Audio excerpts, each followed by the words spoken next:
Welcome to Crown TV. Immerse yourself with a captivating audio from our stories. We provide an alternative way to read books in audio. We upload many audiobooks as possible, from bestsellers to timeless classic. Subscribe and stay tuned for new upload. Episode 161, We're Flooding. Alex was sitting in a daze, staring out at sea, when he heard a soft voice in his ear saying, "Alex?" When he turned around, he saw Minnie looking at him apologetically. "I'm sorry, I was too impatient. I shouldn't have hit you. I feel terrible," she said as she squatted down next to him. "Forget it. Anyway, it's no use saying anything," he replied calmly. The sea was helping him to relax. "Yes, try to relax. Who knows when the storm will come? Besides, I don't think it'll get us. It'll probably miss us completely," she said with a smile. She continued, "Why are you just sitting here? It's so boring. There's a swimming pool over there. I know you can swim. Why don't you teach me?" Sitting on the deck, Alex said with some amusement, "You don't have a swimsuit with you, and I wouldn't be any good at teaching you anyway. Why don't you take a swimming class yourself? It's better than learning from me." "I want you to teach me, really. You haven't got anything else to do?" Ignoring his reluctance, she pulled him up, saying, "If you don't teach me, I won't let you read Kathy's letter." He felt that he had no choice, so he stood on the deck and started to teach Minnie to swim. She watched him closely and was sure that he was enjoying looking at her body. "You said you wouldn't be a good teacher, but I think that you're better than this swimming coach," she joked. She picked up a swim ring and tried to put it on him. Alex blocked the ring with his arms and said, "Why are you giving me a lifesaver? I'm not getting into the water." "Oh, let me just see you with it on. It won't kill you," she answered, putting the swim ring over his head. "Why is there a rope on the ring?" he asked when he noticed that the swim ring had a nylon rope attached. It made him feel uneasy. "I don't know, it just does. Don't worry about it. Come on, teach me some more." Minnie looked a little nervous. She continued, "Actually, you've taught me for such a long time, I'll bet you're getting tired. I'll give your shoulders a rub. Sit here." "Don't," Alex said, trying to stop her, but she had already pulled him over to the railing. He stood facing the sea with his back to her. She said softly, "Are you comfortable? Relax a little. I'll rub your shoulders." Then, very quietly, she squatted down, put her arms around his legs, and clenched her teeth. With all her strength, she lifted him and threw him over the railing. "Ah!" he screamed. He had never expected Minnie to try to kill him. By the time he knew what was happening, he had already fallen over the railing. His body dropped quickly, and with a plop, he fell into the sea. Fortunately, he was still wearing the swim ring, and the rope was trailing back to the boat. The waves were splashing him in the face, making it difficult to keep his eyes open. Minnie quickly grabbed the end of the rope and tied it to the railing. She heard a noise behind her and turned around in surprise. Lee was walking over, smiling and clapping his hands. There were a lot of people with him. They all stood by the railing and looked down at Alex in the water. Most of them were from wealthy and powerful families and weren't worried about the consequences of what was happening. Instead, they were excited. Some of the more sympathetic internet celebrities were concerned about him. They thought that he might be in real danger, but they felt there was nothing they could do. They just covered their mouths and started to cry. Lee held Minnie in his arms and said, "Well done, babe. You've done way better than I imagined. I would never have thought of something like this." "Thank you, Lee. Can I be your girlfriend now?" she replied as she leaned into his arms. She felt very warm and secure. Now that I've done what he asked, I'm sure he'll want me to be his girlfriend, she thought. Of course, he replied. Then he looked into her eyes and said, Sweetheart, tell me all about it. How did you get him down there? It was very simple. I told him that I wanted to learn to swim and asked him to teach me. I convinced him to put on the swim ring, and then I used all my strength to get him over the railings. Minnie looked at him happily. She was immersed in the joy of becoming Lee's girlfriend, and didn't give a second thought to the fact that she could have killed Alex. Oh, really? Like this? Lee picked up a swim ring from the ground and put it over Minnie's body. Yes, that's it. You didn't even realize what I was doing, she replied sweetly. Then she suddenly noticed a strange glint in Lee's eyes, which made her heart race. She cried out, Lee, no. You're going down too, he said, with a sinister look in his eyes. He grabbed her by the arms and threw her over the railing into the sea. Lee felt only bitterness and anger toward women after what Angelina had done to him. He wanted everyone else to feel as miserable as he did. At that moment, he channeled all his anger and hatred toward Angelina onto Minnie. He hated her passionately for what she did. Terrified, Minnie screamed. She fell into the sea with a plop, and her eyes, ears, mouth, and nose instantly filled with water. She struggled to swim, and she panicked when she remembered that her swim ring didn't have a rope for someone to pull her in. She was sure that she was going to die. After a few minutes of choking up saliva, she was completely exhausted. Suddenly, a hand grabbed her collar. She felt like she could see a twinkling star in the dark water, and she seized the hand with all her strength. It was Alex who was offering her a helping hand. His lifesaver was attached to the ship by a rope. So long as he controlled his breathing and ensured that his body did not slide out of it, he knew that he could conserve his energy. Through the spray of the waves, he had seen a figure falling into the sea, and he didn't hesitate to hold his hand out to them. The other person was very close to him in the water, and he was determined to save them. With all his strength, he tried to wind the rope around the person's body. He instructed them to hold on to the rope, and then he breathed a sigh of relief. As long as the rope was not cut intentionally, the other person was now safe too.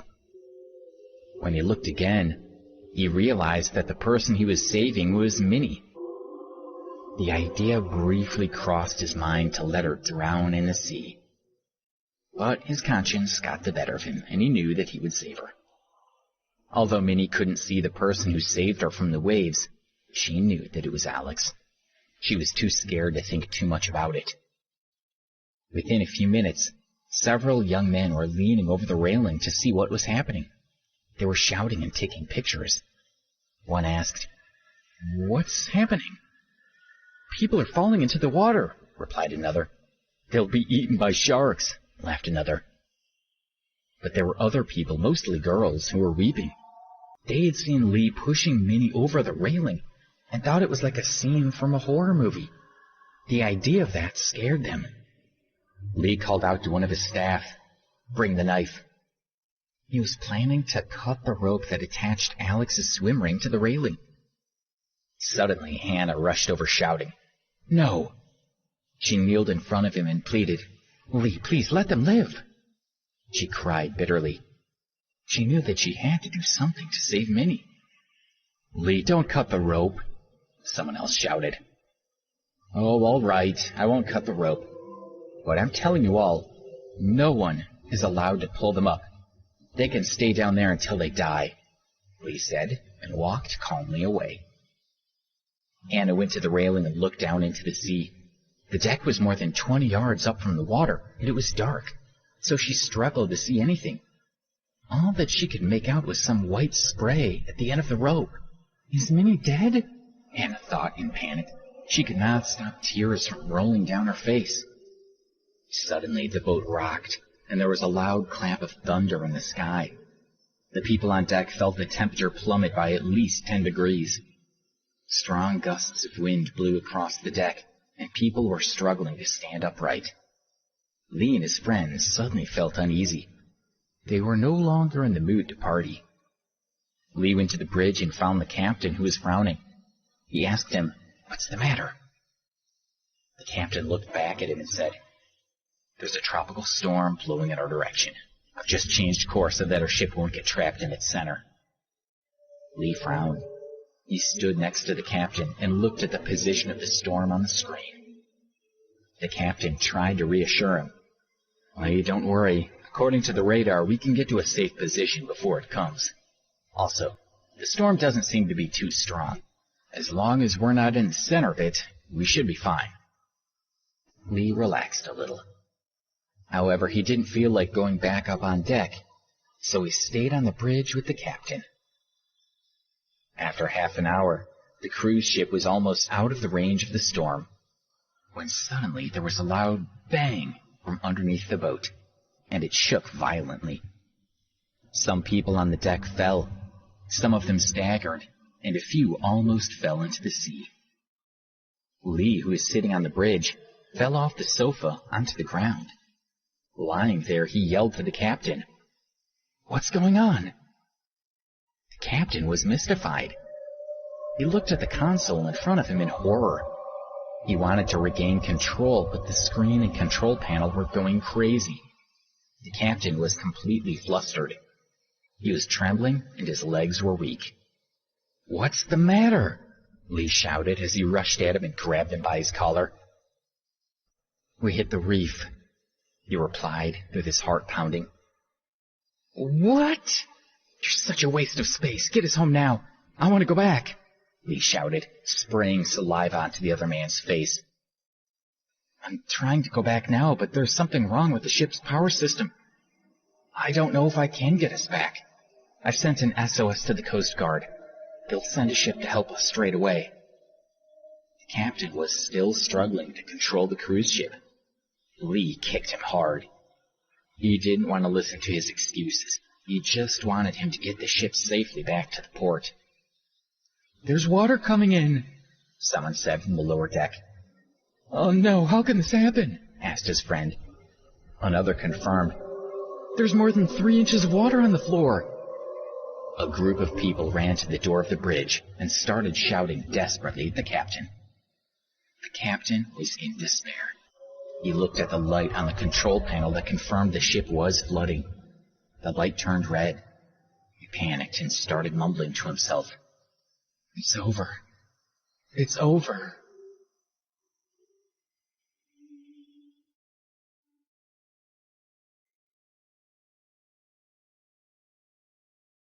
Episode 162, Women and Children Only.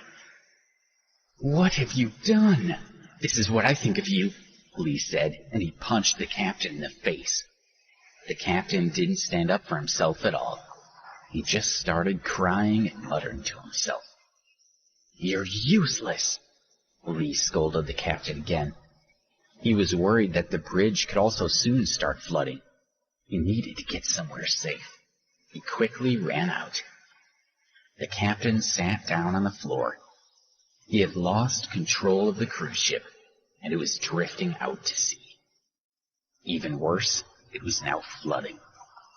By this time, they were more than 60 nautical miles away from the coast, and he knew that a rescue boat would take at least 2 hours to reach them.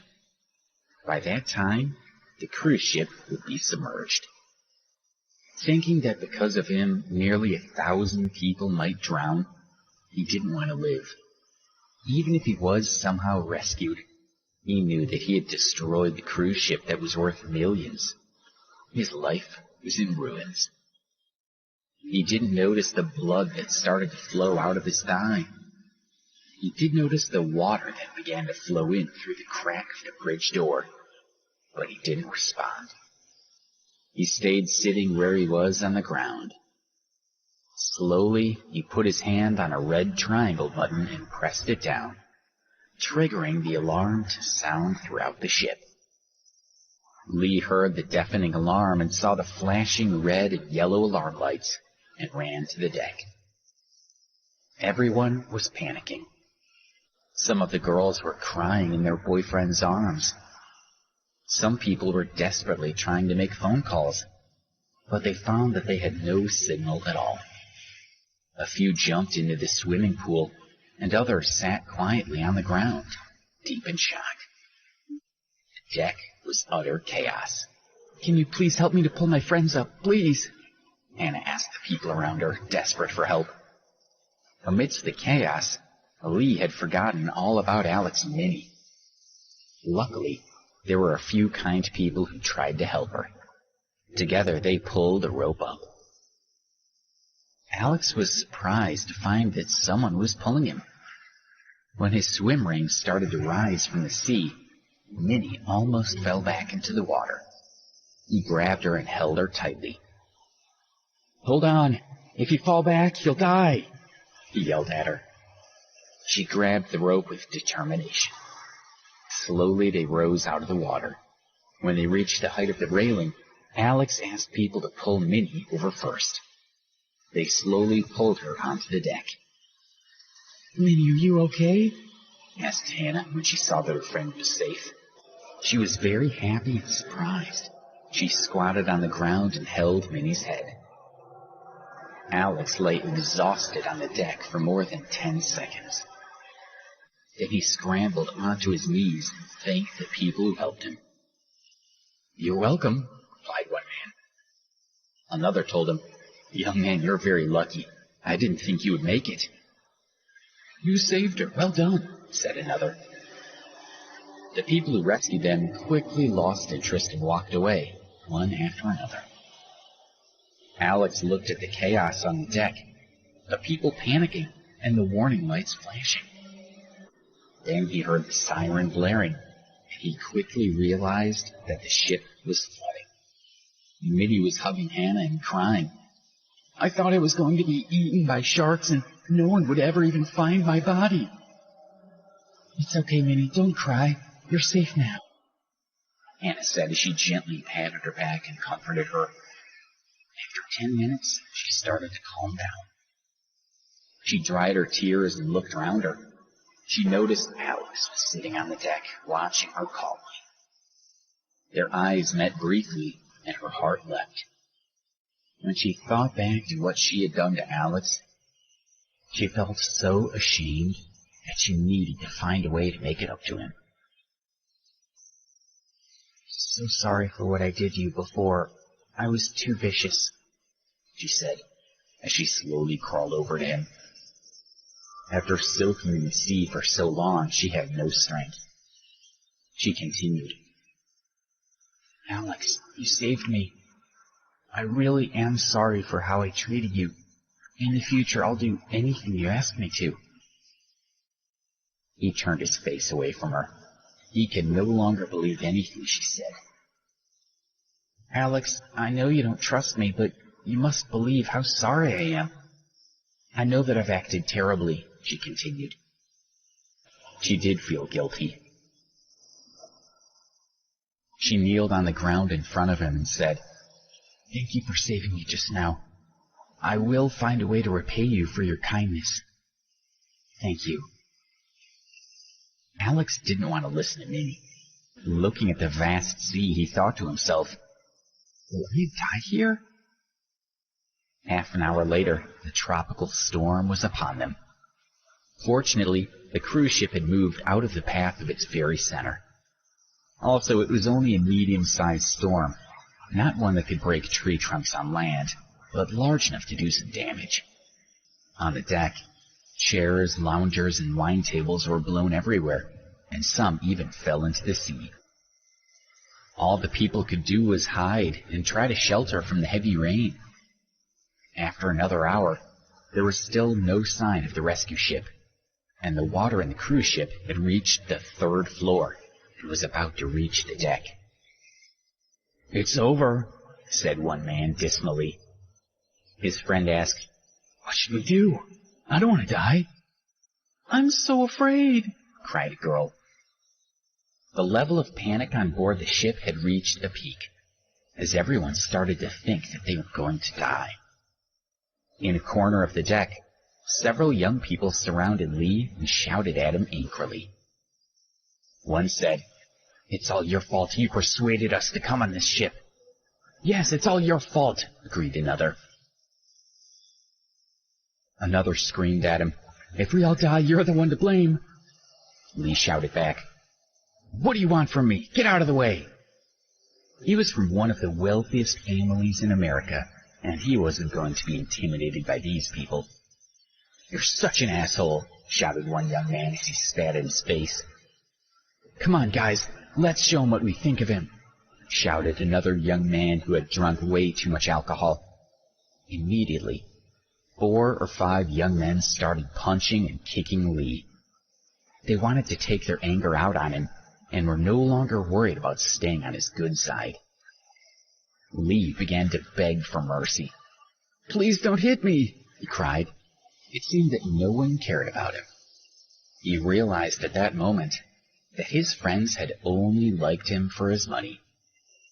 A young man said harshly, "If I'm going to die at sea, I'm going to kill this bastard first."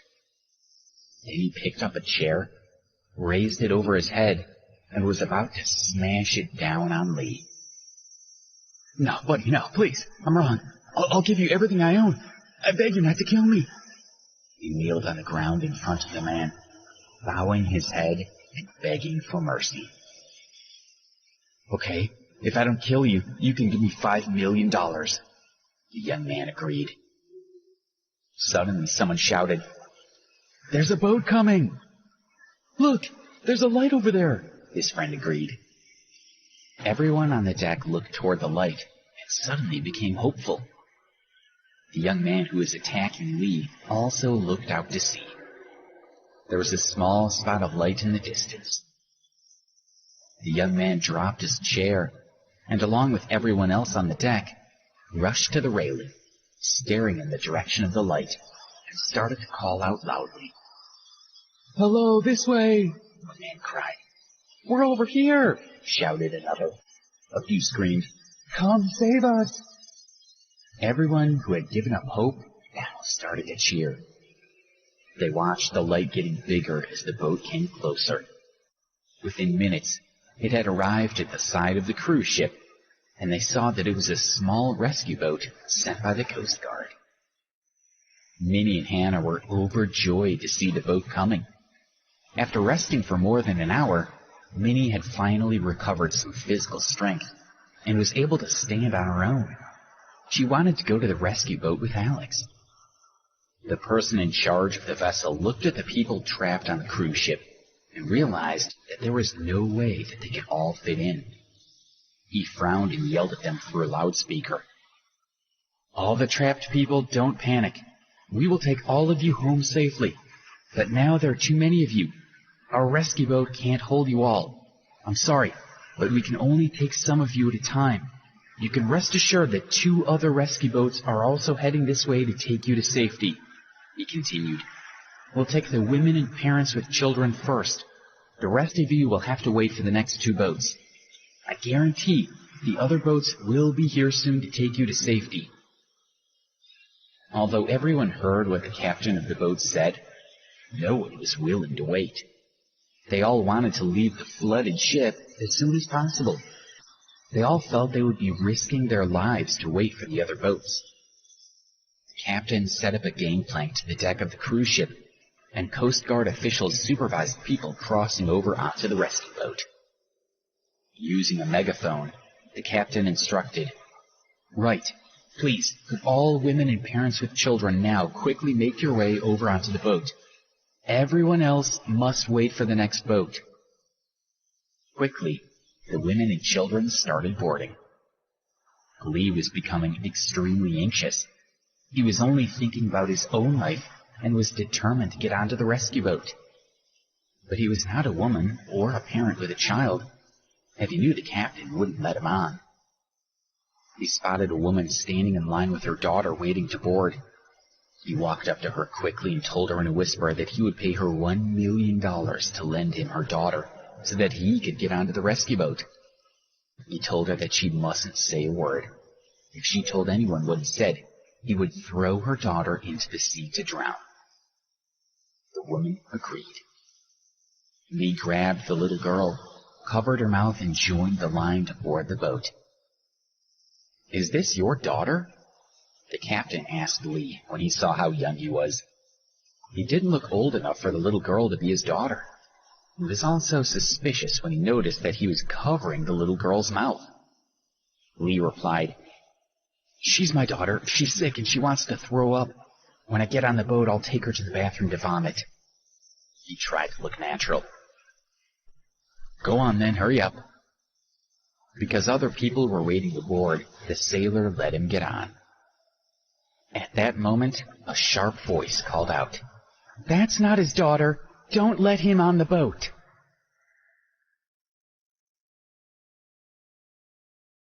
Episode 163, The Boat is Sinking. Shocked, Lee let go of the little girl's hand, and she took the opportunity to bite his wrist hard and run away from him. He cried out as blood flowed freely down his hand. "Mom!" the girl cried as she ran to her mother. A sailor blocked Lee from boarding the boat, saying, "I'm sorry, sir, you can't get on the boat. You have to wait for the next one." He felt frustrated and angry. He knew that he had almost gotten onto the rescue ship. He whispered to the sailor, "Buddy, you don't know me, but I'm the boss of the Dempsey Corporation. My father's one of the richest men around. My family's very wealthy. If you let me on this boat, you'll be well rewarded." "Sorry, but no," the sailor said and shook his head. Lee was angry, but the sailor refused to let him board the ship. Finally, he could only walk away indignantly.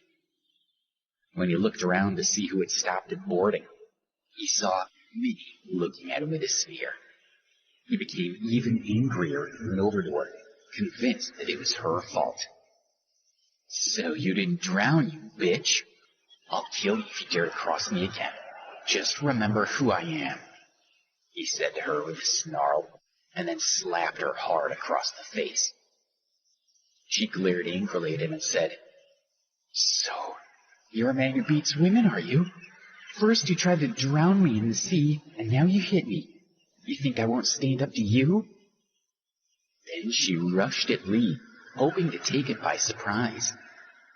She knew that she was probably too weak to get the better of him, so she rushed past and tried to punch his face as she went. Fortunately, he managed to grab her and hold onto both her arms. "Help!" she cried. "Alex, please help me." Anna also pleaded with Alex to help her friend, but he continued to calmly watch Minnie struggling with Lee. He had no intention of helping her. Lee sneered at Minnie and said, Minnie, it seems that not only are you second-rate, but your friend is too. She's begging that boy to save you, but he doesn't care at all. Maybe he's remembering how you pushed him into the sea earlier. If he decides to help you now, he'll look like the biggest fool in the world." "Don't call him a fool," Minnie said in a sharp voice. "Wow, you feel sorry for him now, don't you? If you tell me not to make fun of him, it'll only make me want to do it more. Do you want to be his girlfriend now? You know that you can't get away with plotting against me. You'll get what you deserve," he said. He was starting to enjoy himself as he continued to restrain her. "I told you not to criticize him, you bastard. I'll kill you," Minnie screamed, as if she had gone crazy. She tried hard to break away from his control, but wasn't strong enough. In the end, she gave up and cried forlornly. Lee allowed her to stagger a few steps backwards, but didn't let go of her. He took her over to the railing and said, "Damn it, you're a crazy bitch, right? I didn't drown you before. Let's see if you're lucky a second time." "Let me go," Minnie screamed. It was raining hard, and everyone was focused on getting onto the rescue boat. No one noticed what Lee was planning to do. "Don't, Minnie was pushed to the railing again.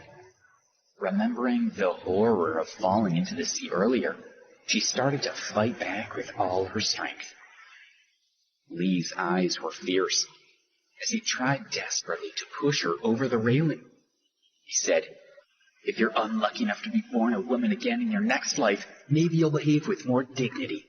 Now pray to God and repent." Again, he tried to push her over, but she managed to resist. He turned around angrily and saw that Alex was helping to hold her down. "Hey, loser, piss off," Lee started to say when a heavy blow hit his nose. The pain made him feel dizzy for a moment. Alex took the opportunity to pull Minnie away. As she fell into Alex's arms, she became completely infatuated with him. She couldn't believe that even after she had done such unforgivable things to him, he would still save her.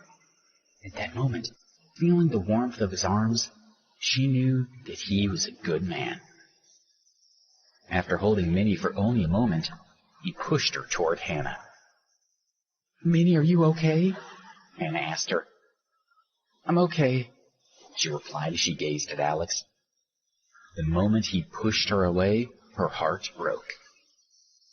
Lee wiped the blood from his nose and said angrily to Alex, "It's you again. Are you stupid? She was going to kill you earlier, but you still want to help her." Alex looked menacingly at Lee and said, "Why don't you stay out of my business? Leave her alone from now on, or I'll throw you overboard." "Why is everyone threatening me today?" Lee grumbled. Alex went over to him, bent down, grabbed him around his legs, and lifted him. Half of Lee's body was now suspended over the railing. The moment Alex let go, he would plummet into the sea. He was terrified and started to beg. "Buddy," he pleaded, "I've learned my lesson. I promise I won't bother Minnie anymore. Please put me down." Alex looked at Lee's white face and noted his trembling voice. He snorted, dumped him on the deck, and walked away. He went to the side of the deck and sat down on the ground. Minnie and Hannah quickly went over to him. "Thank you for saving my life," Minnie said softly, sitting down beside him. "You don't have to thank me. I just couldn't stand by and do nothing. To tell you the truth, I really hope he will take you." Alex stopped speaking suddenly. He frowned and looked out to the sea. Then he continued, "After today, please stay away from me. I never want to see you again." When she heard what Alex said, Minnie was devastated, as she realized that she had hurt him too much. She wanted to tell him that she had completely repented and would never do it again, but he looked so serious that she was afraid to speak. She continued to sit quietly beside him, feeling desolate. Hannah looked toward the rescue boat and said, "Minnie, let's get on the boat. There aren't too many people waiting in line now." There weren't many women left waiting to board, and she didn't want to miss their chance to get on it. "Hannah, you go," Minnie replied quietly. "I'll sit here and wait for the next rescue boat." Alex had saved her life twice, and she wanted to make sure that he was also rescued. She didn't feel that she could just leave him. Hannah pleaded with her friend to go with her, but Minnie refused. Finally, Hannah decided that she would also sacrifice herself to keep Alex company, and sat down next to Minnie. When the rescue boat pulled away, it was full of women and parents with children. Around 500 people, almost all men, were left on the sinking cruise ship. The few women left on board were wives who were reluctant to leave their husbands behind. When the rescue boat had gone, the deck fell silent again. After some time, people began to hear the sound of another vessel approaching. They guessed that this was not an official rescue boat because it did not come from the direction of Miami, but from further south. It seemed to be a large, privately owned yacht. Watching the yacht approach, the people on the deck stood up again. They prayed that this boat would rescue them. The yacht stopped, and a young guy wearing flowery shorts appeared on the deck. He said, "Shit, what's going on?" There were two beautiful women with him on the yacht. It was Justin Ambrose. When he had heard about the celebration with 100 internet celebrities, he couldn't wait to get there. He was determined to catch up with the cruise ship, but was shocked to find it sinking and people evacuating. Everyone on deck started shouting out to Justin. "Help! Please save us!" one man called out to him. "Take us back on your boat!" cried his wife. "Please help us!" said another man. "Alex, let's go and see what's happening," Minnie said. She spoke carefully, for fear of making him angry. He didn't say anything. He just stood up and went and looked at the yacht. He was surprised to see his half-brother standing on board. He walked over to the railing where he could clearly see him. Justin was saying, "Shit, I've got a lot of people on my yacht with me. I won't be able to show these ladies a good time if you're all on board. You'd better wait for the Coast Guard." Justin didn't care at all about saving people. Enjoying himself was always his priority. "Sorry guys, my ladies are waiting for me," he continued, and was about to go back inside the yacht when a cry from the cruise ship stopped him. "Justin!" He looked back doubtfully and saw Alex standing on the deck. He was overjoyed. "Alex, what are you doing there? Come on quickly, get on the yacht." He gestured to Alex that he should get on the yacht with him. "Well, you get the boat up to the gangway and I'll get on now," Alex replied. As the yacht pulled up against the gangway, he prepared to walk across. As he turned to step onto it, he also bumped into Minnie and Hannah. "Alex, please, take us with you," Hannah said. Minnie kept her head lowered and was afraid to look him in the eye. "Forget it," she said in a low voice. "Let him go by himself. We'll wait for the next rescue boat." She gently pulled Hannah toward her. "I guess you two can come with me," Alex sighed. He walked down the gangway to the yacht with the two girls following him. Some of the other people on the boat tried to follow, but as they went to jump from the gangway onto the yacht, Justin sneered at them and said, "If you dare to jump on, I'll kick you into the sea. Just try it." They all believed him and backed away. Lee had heard that a yacht had arrived, and that it was a particularly expensive one. He thought he knew all the rich people in Miami, and that the owner of the yacht would have heard of him, even if he didn't know him personally. He decided to give this man the honor of rescuing him. He managed to squeeze himself through to the gangway and yelled to the owner of the yacht, "Hey buddy, let me get on your yacht." He was afraid that the yacht owner wouldn't recognize his face, so he stepped onto the railing so that he was a foot higher than everyone else. He waved and yelled, "Wait for me! Let me get on your yacht! I'm Lee!" He saw the young man on the yacht turn and look at him. He suddenly stopped yelling as he realized it was Justin Ambrose. He thought, "Last time we met was at this singing competition, and I upset Justin. Now Alex and Minnie seem to be standing next to him. What's going on? How do they know him? Are they related to him? Will they tell Justin that I just tried to drown them?" Lee was flustered and unsteady on his feet due to the amount of alcohol he had drunk. His feet slipped, and he fell over the railing and straight into the sea. From the yacht, Justin saw someone falling overboard, but he didn't know who it was. He looked at the figure splashing in the water and said, "Is this guy crazy jumping into the sea? The waves are so fierce." "Don't worry about him. Someone has already thrown him a lifesaver. Let's go, guys." Then he turned and instructed the captain of the yacht to head back to Miami.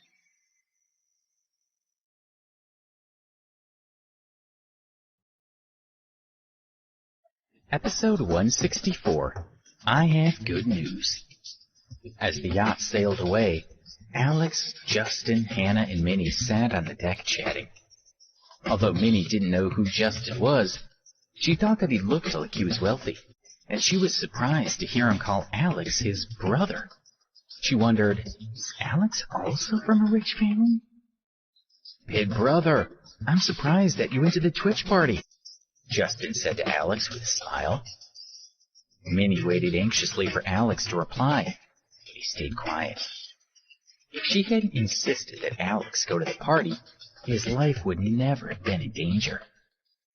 "Aren't you going to introduce me to these beautiful ladies?" Justin joked. Seeing that Alex wasn't going to bother introducing them, Minnie took the initiative. She stood up and said, "Hello, Justin. My name is Minnie, and I'm one of Alex's classmates. Her name is Hannah, and she's a friend of mine." Justin nodded. He looked at Alex and said with a small smile, "My brother seems unhappy tonight. I better shut up or I'll annoy him even more. What do you think, babe?" Then, ignoring Minnie and Alex, he turned and pinched the chin of the girl sitting beside him. For the next few minutes, he continued to flirt with her and two other young ladies. "Can I have that letter?" Alex asked Minnie. "Yes, sorry, I forgot. I'll get it for you now," Minnie replied and quickly took the letter Kathy gave her from her bag. Hannah had been looking after her bag for her when she was in the sea, so luckily it wasn't wet. Alex took the envelope from her hand and straight away recognized Kathy's handwriting on the front. It said, "To be personally opened by Alex." He sighed softly, opened the envelope, and read, "Dear Alex, I remember when we were freshmen, and we said that we would live with each other for a lifetime. Our words still linger in our ears, but in less than a year we've reached this point. Life is indeed like a play.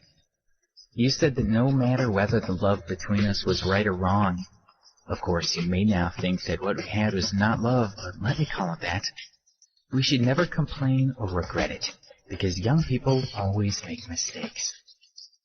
It seems that you've managed to completely let go of your feelings for me. I'm very happy for you. Honestly, and without any irony, I'm happy for you. However, I'm not as lucky as you are. Whether you believe it or not, the truth is that I've never stopped thinking about you. Especially after being abandoned, first by Billy and then by Simon. I realized that there was only one person in the world who has ever been good to me. It was the same person who protected me, and the same student who gave me all his money for food and fell ill himself. People always cherish something more after they've lost it. When I think back, I find that the one I love deeply has moved further away from me and is now deeply in love with someone else. I think it's time that I learn to let go, so I've decided to quit school. Please don't blame yourself. Everything is my choice. I just need to be somewhere where I don't keep seeing you, where I can let time help me forget you. I hope that one day when we meet again, you'll be holding your wife and I'll be in the arms of my husband, and that we'll look at each other with only friendship in our eyes, without any hatred or regret." After reading Kathy's letter, Alex felt much more comfortable. He instantly felt that he would finally be free of her. He lifted the letter and let it drop into the water. Watching the paper float out of view, he wondered whether Kathy had already forgotten him. The yacht soon reached Miami. After docking, Minnie and Hannah saw that Alex's attention was no longer on them. They left quietly, and Justin asked his female companions to go back to the hotel. He hadn't seen his older brother for such a long time, and naturally he wanted to have a good chat with him. By this time it was mid-afternoon and the restaurant was closed, so Justin bought some beer and snacks in a convenience store, and the two brothers sat in the doorway of a closed building, eating and drinking together. Justin opened a can of beer and said with a smile, "Hey, Alex, this is nice, isn't it?" He had been spoiled since childhood and had always eaten in classy restaurants. It was the first time that he had eaten sitting on the ground. "You don't know how many times I ate potato chips and drank beer in places like this during my 7 years of poverty training," Alex joked with a smile. "You're so good," Justin joked back. "By the way, what did you get up to at the party today? Did you meet any interesting young ladies, or do you still only have eyes for Debbie?" He looked at Alex and smiled. Hearing the sudden mention of Debbie, Alex's heart skipped a beat, but he didn't reply. He just raised his head and drank a few gulps of beer. Alex, what's the matter? Justin saw his reaction and thought about Debbie. He realized that he hadn't seen her since the horrible incident at the singing contest, and he became worried. He said, I haven't seen Debbie for a long time. Why don't you take me to see her first thing tomorrow morning? When Justin said that he wanted to see her, Alex suddenly felt guilty, as if he had done something wrong. Sorry, I can't tomorrow, he replied. He felt ashamed. Justin put down his beer can and stared at Alex. He asked, What do you mean? Is there something wrong with her? What's the matter? Alex knew that he could no longer hide the truth. His eyes were full of sadness as he explained. It's my fault. The last time she came back from Chicago, she was kidnapped from the airport. She was taken to a hotel and... Suddenly he couldn't go on. It was like ripping the scab off an old wound. What? Justin asked impatiently. Alex used all his strength to say, She was assaulted. What? I'll kill the person who did that. He couldn't believe what he was hearing. But how is she now? He asked anxiously. Alex closed his eyes and paused for a moment, then continued. She fell down from the 3rd floor of the hotel and was taken away by strangers. I don't know where she is now. What? Debbie's missing? Justin was horrified to hear that the gentle, kind-hearted, elegant and refined girl that he had met on Harmony Island had been through so much and was now missing. He was worried and angry, and he took his frustration out on Alex. And? He roared. I've been looking for her. I've asked Ken Stokes and Sam Woodsworth to mobilize all their people to search for her. I've also got the rest of the family looking. If anyone gets news about her, they'll let me know immediately. Alex said. He felt guilty. That's all? Justin yelled. Alex stared at him in shock. He had never yelled at him like that before. Tell me, where were you when your girlfriend was framed by the 2 scumbags at the singing contest? Did you know Debbie was assaulted by another girl that day? Did you know that she was in agony while she was trying to perform on stage? Did you know that someone nearly killed her? Do you realize that if I hadn't happened to be there that day, she might have died? Yes, I know, Alex replied quietly. He had read Debbie's diary every day and could remember everything that she had written. Do you know what a scumbag you are? Justin was furious. He threw the chips, peanuts, and cans of beer onto the ground with one hand. With the other, he grabbed Alex's collar and hauled him up. Don't you care that she's missing? He demanded, and threw Alex to the ground. You lost her. What are you doing about it, huh? You sent Ken and Sam out looking for her on your behalf so you can sit back and relax? You feel that you're doing everything you can? What else are you going to do? You're unbelievable. He yanked Alex up again from the ground and shouted in his face. I'm asking you what you're doing. Why aren't you answering me? In the sky there was a clap of thunder, and rain started hammering on the pavement. If I had known on Harmony Island that you didn't give a shit about Debbie, I would have stolen her from you to be my girlfriend. Justin continued to yell at Alex. Wake up! Do you know what you're going to do? Yes, Alex replied, suddenly thinking clearly. What? Tell me, I can't hear you. Justin roared at Alex. He was disgusted with his older brother. Finally, Alex became full of energy. He roared back.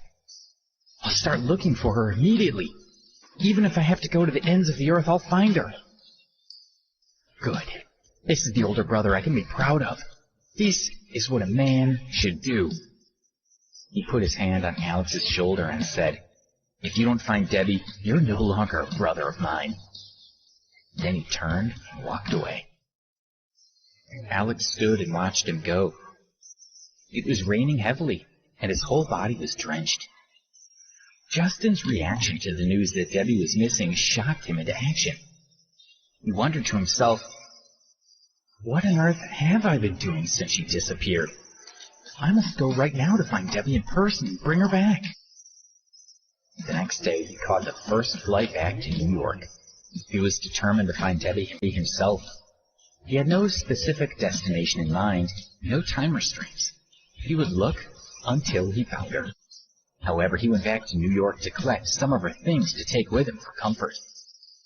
Also, because he didn't know when he would return, there were a few business affairs he had to deal with before he left. On arriving in New York, he dealt quickly with all his business affairs. At noon, he bought 2 live chickens and took them to the villa for Grandma. He didn't tell her that he was about to leave the city because he knew that she wouldn't let him go. After picking up a few items of clothing from the villa, he took a taxi and went to the Azalea guest house. He wanted to collect Debbie's diary, and he also had arranged to meet Sam Woodsworth and Ken Stokes there to tell him what he was planning to do. When he reached the guest house, he put Debbie's diary into his backpack. As he stepped from her room into the hall, he found Sam waiting for him. He said, "Mr. Ambrose, why don't you just let us look for Debbie? We'll be much more effective, and you'll be putting yourself in danger if you go alone." He was very worried about Alex searching for Debbie on his own.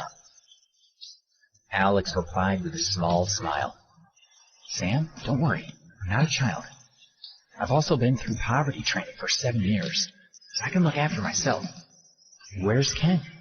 Isn't he here yet?" At that moment, Ken Stokes rushed in with his face full of joy. He said, "Alex, I have news. I have news."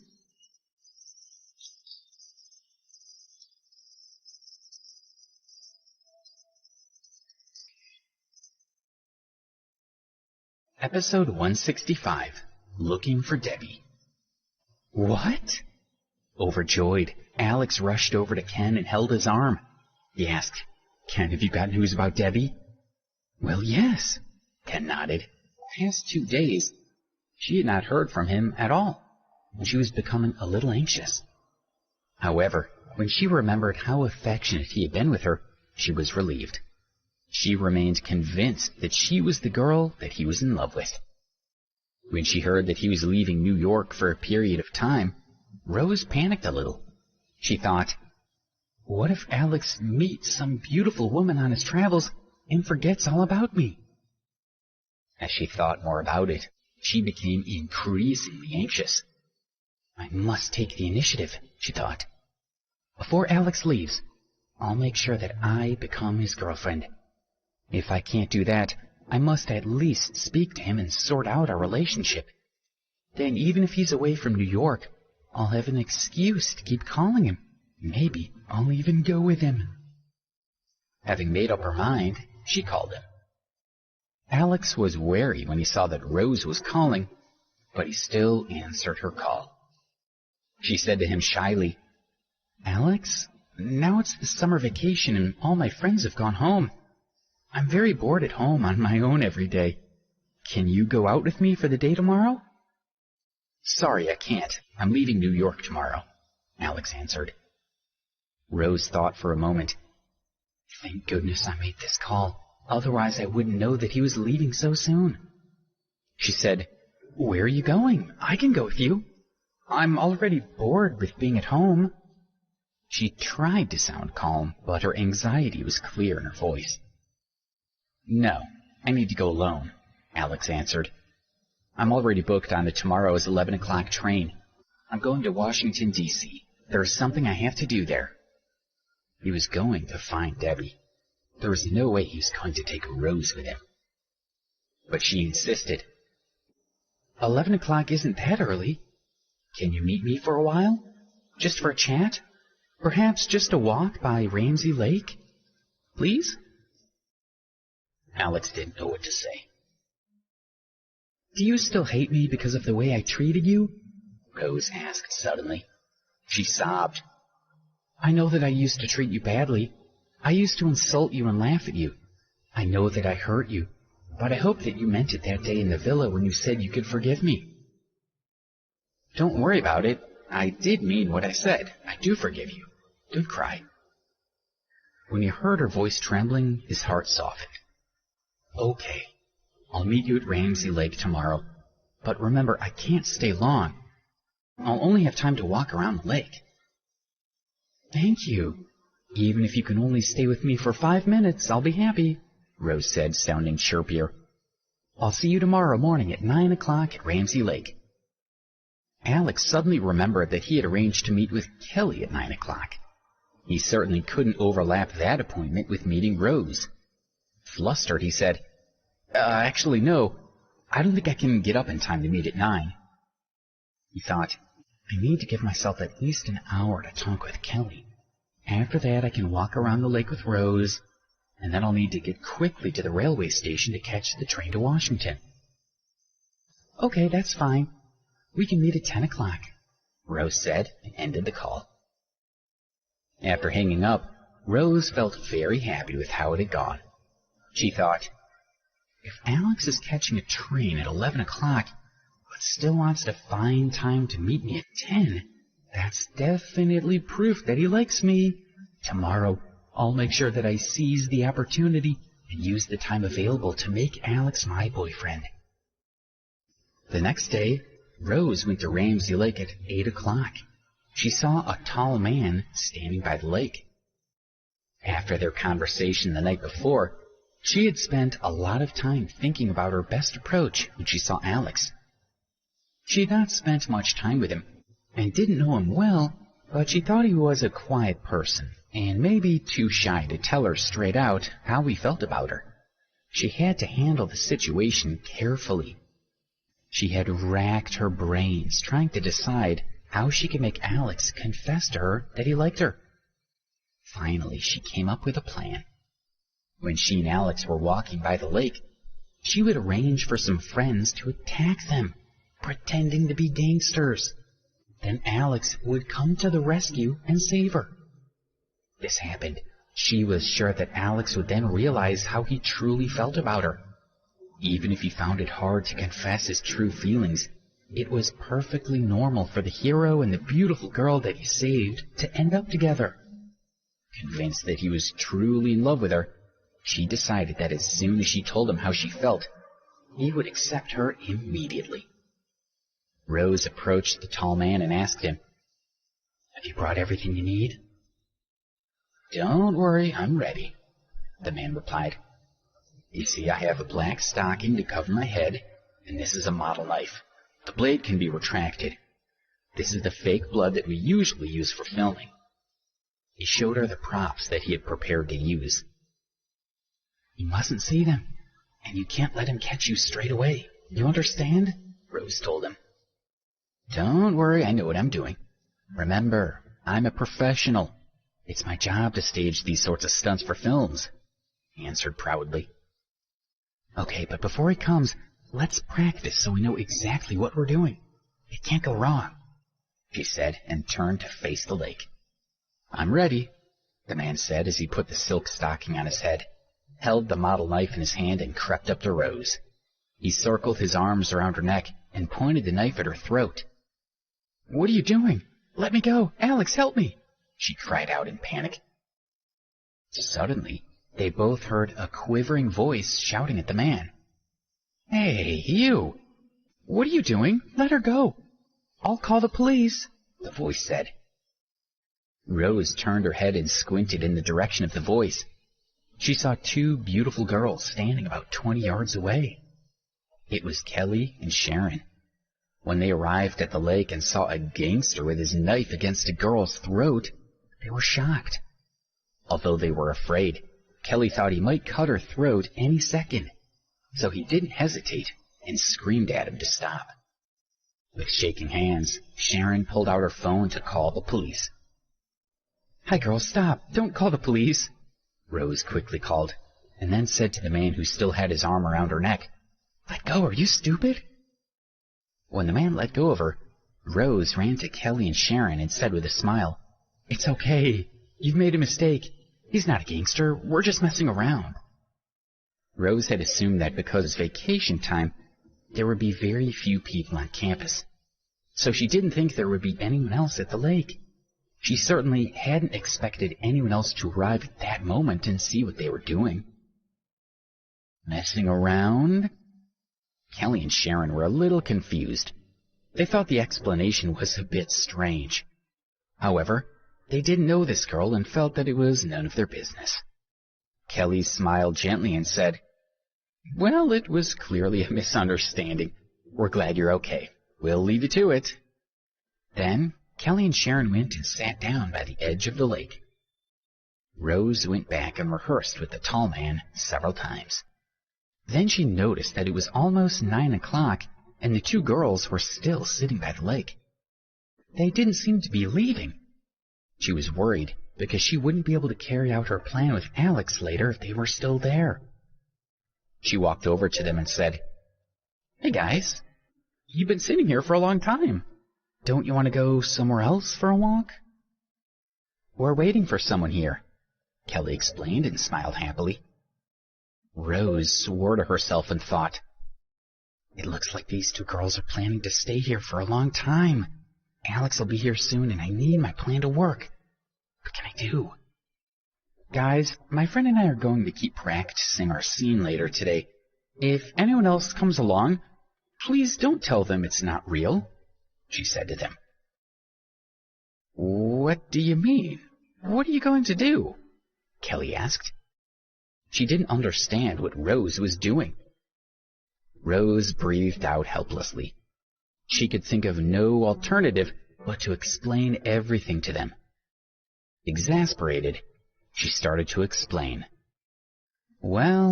Thank you for listening to Crown TV. Please don't forget to subscribe, share and turn on the notification button.